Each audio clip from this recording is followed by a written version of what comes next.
I hope I don't need one of those for many, many, many years. I hope we don't either. Oh, Don't need one. Air rifle, Got doctors pistol. embalming stuff here. The tent all the way at the back that looks like a miniature TV. It's a one pole. Yeah. He is giving a talk on the Cherokee Native Americans. Oh, okay. He is Cherokee. That is some very scary stuff. Most all of us. This is some very scary stuff. But Yeah, he can explain it to y'all here in a minute, ma'am. and then of course Pablo up here with all the flags. He does Trails West. He's got all the miniatures and he gives talks on it. Yeah, And he'll right be over giving here. a talk today, I think at 2 o'clock, and tomorrow at 2 o'clock at the stage over here. Okay. Yeah. How are you? Wonderful. How are you? I am here. You have some pretty. Impressive. Is that the word? Most scary items. There you But go. I tell people that as a doctor, I can cure you. As a mortician, I can cover my own mistakes. There you go. This side over here, the doctor's office, this is what a doctor would have had with him traveling around the country. Anywhere from 1780 to about 1840. Not much. Mostly what he It would have had, all fit in his bag. all in the bag. Because you got to remember, you got to pack everything. You're lucky to have a horse. Usually you're walking. He would take alcohol in trade because nobody had money. If you had tooth problems, he could also extract it with a tooth key and extractor. You put this over the tooth and you rock it to break it loose. And then you put these on it and you turn it this way to break it loose the other way as you bring it out, and you hope you get it out in one piece. Otherwise, you have to use a scalpel and go in and cut and pry it out.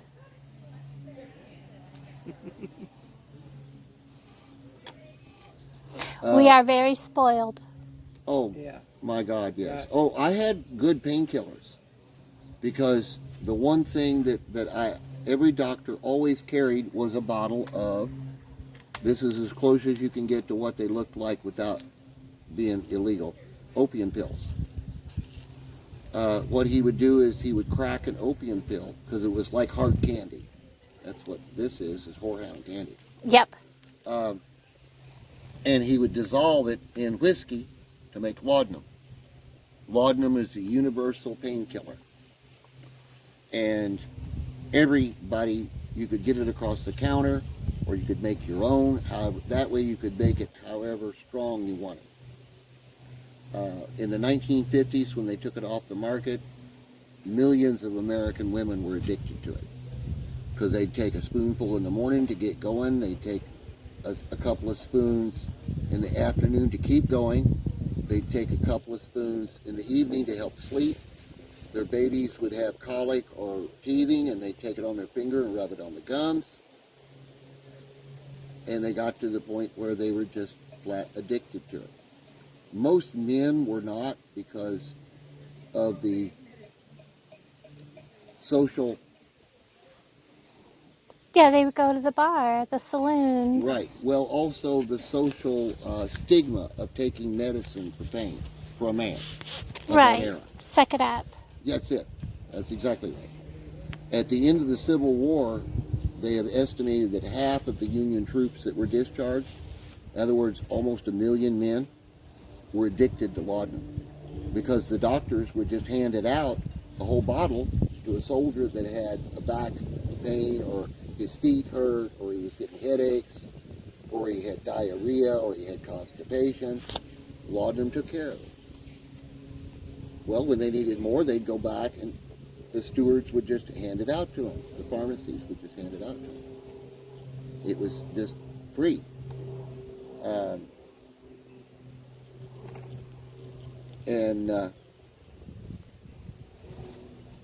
You would have things like apple cider vinegar that you would use. That's what the red stuff is, apple cider vinegar. And then you always take whiskey in payment. Why would every farmstead have plenty of whiskey? Why would they have it? Every farmer had a still. Yep. There was a reason for that. Not just to make drinking whiskey. Well, He it was might for keep one cleaning jug and like this for medicine. It's easier to transport than it is with the corn. When you have to go 150 miles in a wagon with a load of corn to sell, it's easier to distill it, feed the mash to your chickens and your hogs, put it in jugs or barrels, and you can do it on a horse instead of a wagon. And it's worth 10 times as much to the pharmacies and also to the bars as the corn is. The only corn they would keep is they would keep 10, 15 bushels to grind and make cornmeal out of to consume. They might keep some for their horses, and the rest they turned into, also seed corn for next year. The rest they'd turn into liquid gold. You notice the name on the jug?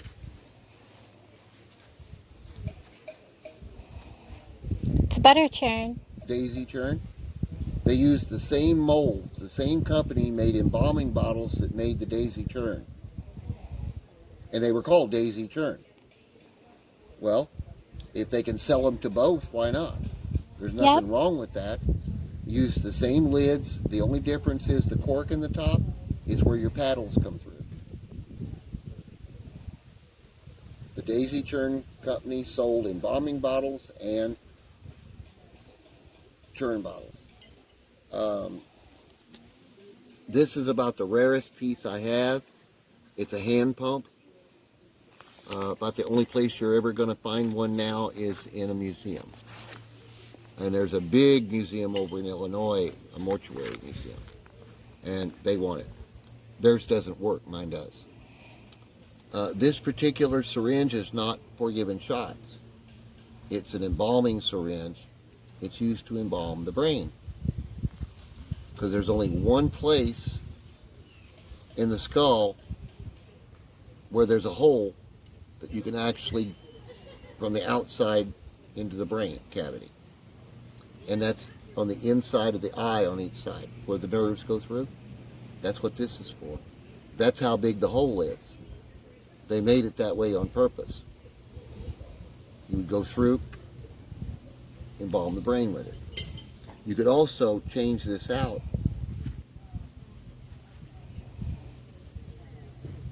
and use a catheter with it that would screw on. And you know how they give you a cortisone shot where they go in and they move that needle around? Same thing with this. You make the incision with something like this, push it in, and then you can move this around the tissue, internal tissue, as you're injecting.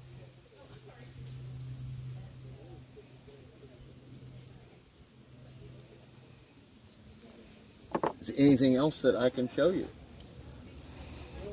Or tell you? Or explain to you? No, I think everything else is pretty self-explanatory. Okay, for cosmetic purposes, of course, your eyes sink in. We have to make an imitation eye now. That's what the wax is for. They also came out with a carved wooden or ivory cap that went over directly under the lids. Then we would hold the lids shut and match thread to your hair color and put a few little stitches in, trim them, comb them out. You can't see the stitches. The same thing with the mouth. This went under the chin. This one goes in the nostrils. When you close it, it closes the mouth. Now I can put a couple of little stitches in to hold your mouth shut, to look natural.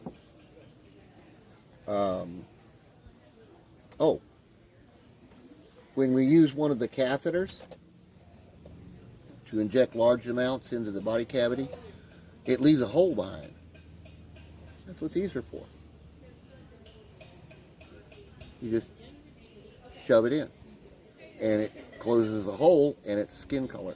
You can put cosmetics on it and make it blend in. Cool. Most of them were black, or were brass or metal with a ceramic cover on the outside.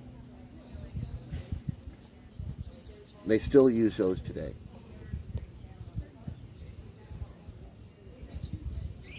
You ever seen a candle holder like that? No. It's a clock. Every Okay. time you spin it up, it's so many minutes. Every turn. Now, I have a smaller one at home. This is just the one I bring out to show and tell. The one I have at home is about that tall. It uses a little tiny, almost a pencil thickness candle, beeswax candle in it that I have to make them special. But it has a little attachment on up here. You trim the candle down where it's flush, and then you turn this up one turn all the way around and light it, and that's 15 minutes. When it burns down, it releases a little catch over here, and a little lid comes down and snuffs the candle. So you can actually go off. A lot of times they would use these in farmsteads, the big ones. You could set it up on the mantle, go off and leave it lit, and it would turn itself off. Wouldn't catch fires. It was also called a courting candle. Your boyfriend is courting you in the parlor. Grandma is asleep in the rocking chair in front of the fireplace. And Daddy comes in and says, "Okay, son," runs it up 2 turns and says, lights it and sets it on the mantle and says, "When this burns down and goes out, that's 30 minutes, your butt better be out the front door." Well, now your object is to make sure that Grandma is nice and comfortable with her Afghan and everything and dozes off so you can jump up and run it up another 15 minutes. You're hoping anyway. That's Yes. your job, not his. That is cool. Because you won't get in trouble if you get caught. But he might get a shotgun. But You may just get grounded for a while. yeah. Well, this is very cool. This is just an injector pump. The hose goes here. You have an injector needle that goes out here, and you put it in, and then you start pumping it, and it pulls the fluid through and goes in. This is just a hypodermic, large hypodermic that a needle goes on the end of. And of course this one is the screw-on needle. This is a catheter that goes in a vein or artery, like that one. This one here, I'm doing real quick for you. You would put paregoric in here, liquid paregoric, which is an antibacterial and also anti-odor. This particular piece, when you die, if you're dead for over 12 hours, you start to swell a little bit. Well, you push this in through the abdomen. It's got a very, very sharp point. And then when you get it down in there, you pull this back, and you've got a tube. The gases go up, bubble down through. It's a purger.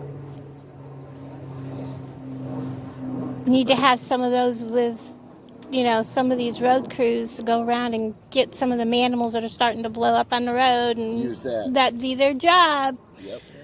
Have you ever been in a vehicle and gone by one just as it explodes? Oh God, yes. I remember the old dead animal trucks. Oh, The yeah. old dump trucks that had the tarp over the top and the big hoist winch, and they'd go to your farm and they would hook it up to the hind legs or the front legs, and they'd lift it up and bring it around and put it, and then bring it back around. And those guys wore wetsuits with gauntlet gloves and gas masks, World War I Yep. gas masks. or World War II gas masks and hats. And then in the hottest of weather, they'd be dressed like Yep. that, and then they'd go get in the truck and drive away. It would go to the rendering plant, Doctor, mortician. Yep. So, and Mortuary. they would. See, you get sick, you go see them. You die, you go see them again. Yeah, we cover our own mistakes. all right. Well, thank you very much. Nothing's changed. You know what a pallbearer is. Everybody knows what a pallbearer is. A lot of us have been pallbearers. Do you know where that originated? It's Celtic. Ancient Celtic, pre-Roman era. When you got married, the first thing that your wife would be required to do, if you were an aristocrat, a military man, or an up-and-coming trader, would be to take and start a big piece of cloth that has, she would hand stitch like a sampler with your name, what you do, your titles, your accomplishments, and it would be all, your whole life she would be adding to this. Your children's names, your entire life history would be on this, and it's called a pall or drape. All right. When you die, the standard practice was you would be wrapped in shroud, placed on a cart to take to the cemetery for burial. Your 4 contemporaries on each side of the cart. So how many pallbearers are there now? 8, right? Mm-hmm.